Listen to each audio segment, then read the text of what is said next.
치안의 강국으로 불리던 대한민국 안전에 이게 조금 좀 빨간 불이 들어왔습니다.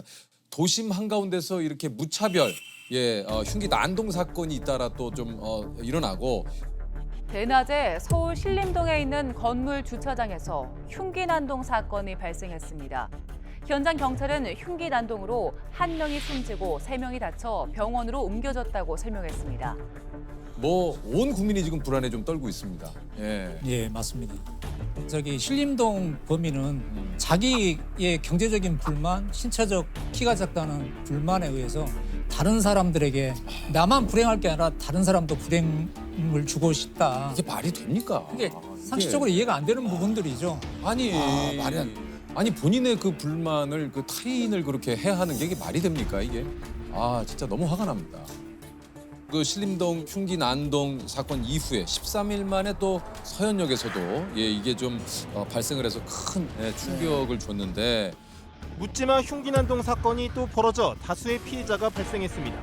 경기도 분당 서현역의 백화점에서 한 20대 남성이 시민들에게 흉기를 휘둘렀습니다. 이게 그 서현역 사건을 모방 범죄로 볼 수가 있습니까? 어떻습니까? 일단 그 서현역 사건과 신림동 사건은 약간의 차이가 있긴 합니다. 이제 신림동 그 사건 같은 경우에는 사이코패스잖아요. 반사회성 인격장애. 인격장애. 예, 그 사이코패스고 그다음에 서현역 관련된 그 범인은 그런 조현성 인격장애를 앓고 있는 그런 성격으로 나눠져 각각 다른 성격의 소유자들이고요. 조현성 인격장애로 인한 망상에 의해서 스토킹 범죄 집단이 자신을 스토킹하고 있다고 생각했고 범행 당시에도 집 근처 서현역 근처에 스토킹 조직원들이 있다고 생각하고 범행을 저질렀습니다. 사실 그 예전에는 이제 많이들 묻지마 범죄라는 그 얘기를 좀 많이 했었어요. 네. 근데 오히려 이 말이 더 공포감을 준다. 그렇습니다.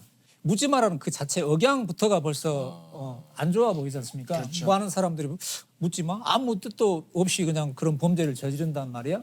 이렇게 생각할 수 있고 안 좋은 인식이 확산될 수 있거든요.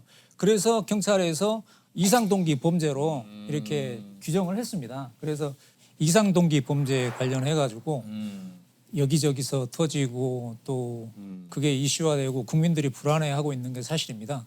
그래서 경찰에서도 특별 치안활동을 청장님이 선포를 하셨어요. 그래서 이 흉기 난동범들과의 전쟁을 선포하신 거죠. 그래서 초기의 범죄를 제압하기 위해서 전 경찰관들이 지금 비상근무하다시피 하고 그러니까 이게 그다음에 정말 경찰 특공대까지 실전에 배치돼가지고 위력적인 순찰 그다음에 검거 활동까지 병행하고 있습니다. 이게 그 엄벌 경고를 이렇게 지금 계속해서 하고 있고 강력한 처벌을 한다고 실제로 또 해야 되고요. 네. 그럼에도 불구하고 살인 예고글이 수시로 지금 올라오고 있다고 해요. 네. 서울 신림역 흉기 난동 사건 이후 비슷한 범행을 예고하는 공개 협박 게시물이 온라인상에 잇따르고 있습니다. 말도 안 되는 게 이게 지금까지 검거된 인원만 65명. 네. 그게 지금 검거된 그 인원의 통계를 빼보면 거의 10대, 뭐 20대 이런 나이 어린 사람들이 주를 이루고 있습니다. 그러다 보니까 이 사람들이 어떤 영웅시 그런 되려고 그런 관점에서 글을 올리고 있는데 그 자체가 범죄이거든요. 그렇죠. 그런 글 자기네들은 장난으로 올렸다고 하지만 그 많은 시민 여러분들이 얼마나 불안에 떨겠어요. 그렇죠. 그렇게 많은 경찰 인력이 투입되면 이게 무슨 일이 났나? 당연히 불안해 하시겠죠. 근데 이제 그런 것들이 실제 일어난 상황에서 예방이 되고 근거가 되면 좋은데 그게 장난으로 바뀌어졌을 때는 그 많은 경찰 인력들이 출동을 했는데 실제 그런 도움을 받아야 할 곳에서. 그런 곳에서 신고가 떨어지면 출동할 대응 능력이 떨어지는 거죠. 그럼 또 다른 피해가 발생하는 거거든요. 그러니까 사실 그런 예고글을 올리는 것만으로도 처벌의 대상이 되는 거죠. 그렇습니다. 그래서 그렇죠. 강력하게 그런, 처벌해야죠. 예, 장난으로 올렸던 그런 예고글을 올린 거에 대해서는 그 협박죄로 처벌할 수가 있고요. 그다음에 흉기를 구입하고 대상을 물색하는 이런 단계까지 가면 지금은 강력하게 살인 예비죄를 적용해가지고 지금 맞습니다. 수사를 하고 있습니다. 맞습니다. 이런 그 무시무시한 예를 들면 많은 사람들에게 피해를 주고 공포에 떨게 만드는 글을 올려놓고 장난이다. 그냥 호기심에 해봤다. 사실은 그건 이거는 장난이라고 장난이나 호기심이 호기심이 어디 아니에요. 있습니까? 예. 이 타인에게 어떤 이런 위해를 가하고 위협을 가하고 이런 상황을 펼쳐지게 한 대로 책임을 분명히 져야 됩니다. 맞습니다. 이건 좀 지금도 처벌을 혹시 받아야 됩니다. 어딘가에서 그런 생각하고 네. 있는 사람들이 정확하게 느꼈으면 좋겠어요. 요게 인터넷이나 SNS에 혹시 이런 글을 발견하면 좀 어떻게 행동을 해야 됩니까? 즉시 경찰에 신고를 하셔야 됩니다. 112 바로 신고하시고 바로 그냥 바로 112 신고만 해주시면 바로 그 대응하게 돼 있습니다. 요게 실제로 얼마 전에 살인 예고글을 8초 만에 누군가 올렸는데 삭제를 했대요. 근데 그걸 신고를 받아서 검거를 한 게 또 있다고 하네요. 맞습니다. 글을 올려가지고 바로 삭제했어. 그러니까 나는 괜찮겠지. 절대 안 됩니다. 그것까지 바로 수사해서 이렇게 검거를 합니다. 바로 좀 잡아들여 주시기 바랍니다. 그냥. 그런 흉기를 들고 있는 상황이 나타났을 때 위급한 상황이면 그냥 가차없이 태정을 쏘고 총을 쏴라. 청장님이 그렇게 지시를 한 거예요. 모든 국민이 지금 불안해하고 있는데 이런 것들을 묵과하게 되면 계속 일어나게 되거든요. 그래서 엄벌에 처하기 위해서 흉기를 구입하고 대상을 물색하고 이 정도까지 가면은 살인 예비죄 적용해가지고 10년 이하의 징역에 처할 수 있는 강력한 지금 단속을 하고 있습니다. 이게 또 덩달아서 요즘 그 호신용품 판매도 네. 이게 또 급증을 하고 있다고 그래요. 그런 상황이 발생한다 그러면 일단 현장에서 빨리 벗어나 도망하는 게 제일 빠른 최우선일 것 같고요. 네. 만약에 뭐 소지한 가방이라든지 물품이 있다 그러면 그거를 뭐 방어용으로 쓰든가 아니면 던져서 그리고 제 생각인데요. 그냥 어떤 호신용품도 중요하지만 많은 사람들의 그런 상황을 위치를 확보하게 알릴 수 있는 방법이 하나 있긴 있습니다. 호루라기입니다. 호루라기. 호루라기. 호루라기를 불면은 모든 사람들이 주목하게 돼 있잖아요. 그러면은 본인이 신고할 시간이 안 되더라도 그런 상황을 목격한 주변인들이 경찰에 신고해 줄 수 있고 또 119를 부를 수 있는 그런 상황 대처들이 되기 때문에 호루라기 하나쯤은 가지고 다니시면 위급할 때 많은 유용하게 사용할 수 있을 것 같습니다. 실제 형사님께서 이상동기 범죄를 좀 맡은 적도 있습니까? 제가 2008년도에 서대문에서 근무할 때인데 초등학교에서 꽁을 차고 귀가하는 남성을 쫓아가 가지고 칼로 살해한 적이 있었어요.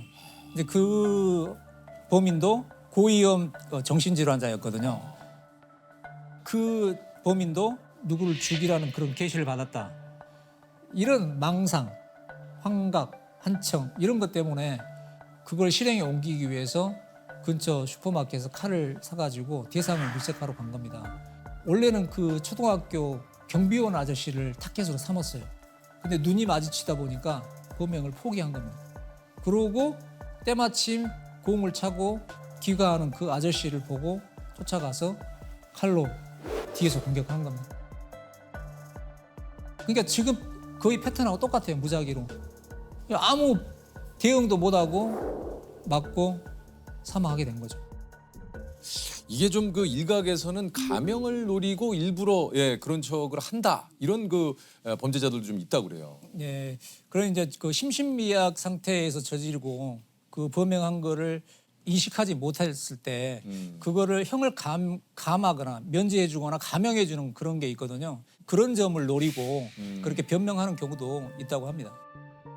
정신질환을 앓고 있다고 그래서 모두 다 면제를 받거나 감경을 받는 건 아닙니다. 예전에 무기징역을 선고받은 예도 있고요. 강력하게 처벌되고 있기 때문에 그걸 빌미로 이런 흉기난동을 부리는 거는 용서가 없습니다. 여러 가지 사건들이 있었지만 이게 기억에 남는 범인이 좀 있으시다고 그래요. 그 충청도에서 노인들만 상대로 차량으로 고의 충격해가지고 살해를 한 연쇄살인범을 구속시킨 적이 있습니다. 왜 어르신들만 그렇게 그러니까 그 보험금을 노린 거였거든요. 보험금을 어떻게? 자동차 운전하는 사람을 위한 자동차 운전자 보험이라는 게 있었습니다. 사망을 하거나 중상을 입거나 그러면 보험 개수에 따라서 최고 5천만 원까지 그 보상을 해주는 그런 제도였어요. 운전자에게도 사고를 낸 운전자에게. 그러니까 사고 수습 비용 예를 들어서 사망 사고가 일어났잖아요. 네. 그러면 형사 합의를 해야 되잖아요. 그렇죠. 그럼 형사 합의금을 보조해주고 만약에 구속이 되면 변호사가 붙겠죠. 그럼 변호사 비용도 주고 벌금이 나오면 그런 것도 해주는 그런 건데 그걸 노린 거죠. 여러 개 중복 가입을 하는 거죠. 5천만 원짜리 4개를 가입하면 2억이죠. 2억이죠. 그러면 4개를 가입하는 거예요. 그래놓고 그 대상을 노인들만 골라가지고 충격을 합니다. 그 이유가 그 형사합의금을 책정할 때 네. 법으로 가더라도 사람이 일할 수 있는 그 연령대를 액수가 달라지거든요. 근데 이분들은 일할 수 있는 나이대를 넘은 60대 이상의 고령의 예. 전부 다 노인분들이었어요. 그런 분들은 사실상 그런 보험 수가가 잘 안 잡히거든요. 그러니까 이게 합의금이 합의금을 작게 주기 위해서. 그래서 이 고령의 어르신들을 노린 거예요. 예. 아 이거 너무 괘씸하네. 진짜. 그러니까 이제 그 분들과 사고를 내고 이제 본인의 운전 미숙으로 인한 사고다. 그래서 그러니까 이게 내가 든 나에게 오는 이 보험금을 타기 위해서 예. 일부러 어르신들을 충격을 해가지고 그렇습니다. 정말 어떻게 그런 아니 이게 당시 상황만 놓고 보면 이게 단순 그 교통사고다. 예, 다 그렇게 처리가 됐습니다. 왜 그렇게 단순 교통사망 사고로 처리가 됐냐 하면 얘가 사고를 그렇게 내놓고 112에 신고를 합니다. 아 여기 제가 딴 데 쳐다보다가요 사람을 쳤는데 죽은 것 같아요. 그러니까 이쪽으로 빨리 오세요. 그리고 또 119에 전화를 합니다. 아 이거 사람이 죽은 것 같아요. 빨리 나와서 좀 확인 좀 해주세요. 그런 식으로 자기의 할 수 있는 것들을 구호조치까지 했군요. 다 하죠.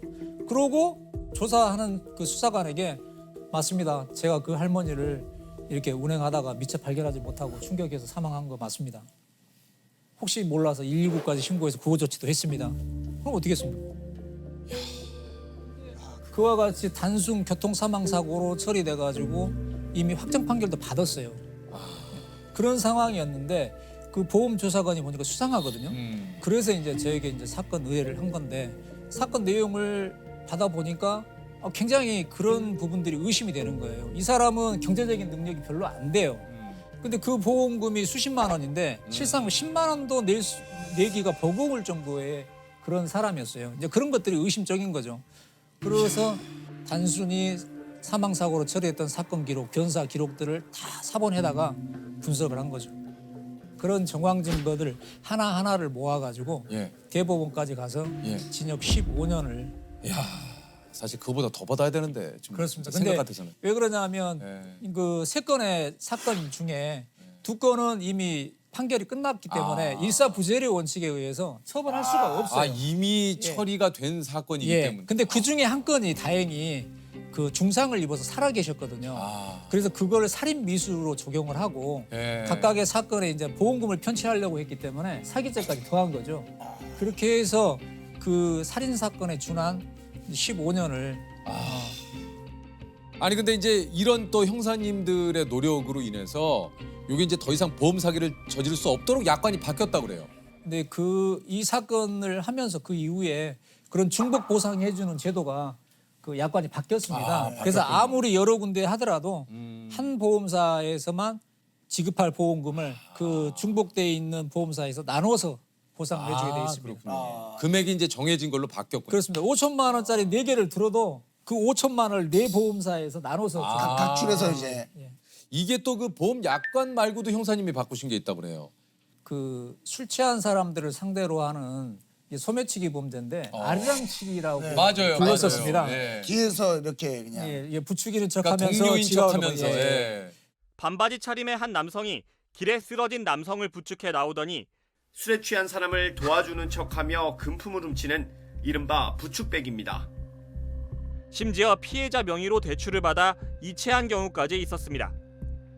걔들 한 16명을 근거해가지고 구속한 적이 있거든요. 네. 예, 그 이후에 그 비밀번호 오류가 나도 정지가 안 됐었는데 지금은 이제 세 번이면 그렇습니다. 정지가 예, 되죠. 세 번이 정지되죠. 그 이후에 이제 그렇게 바뀐 거예요. 이게 그 이후에 이게 생긴 거구나.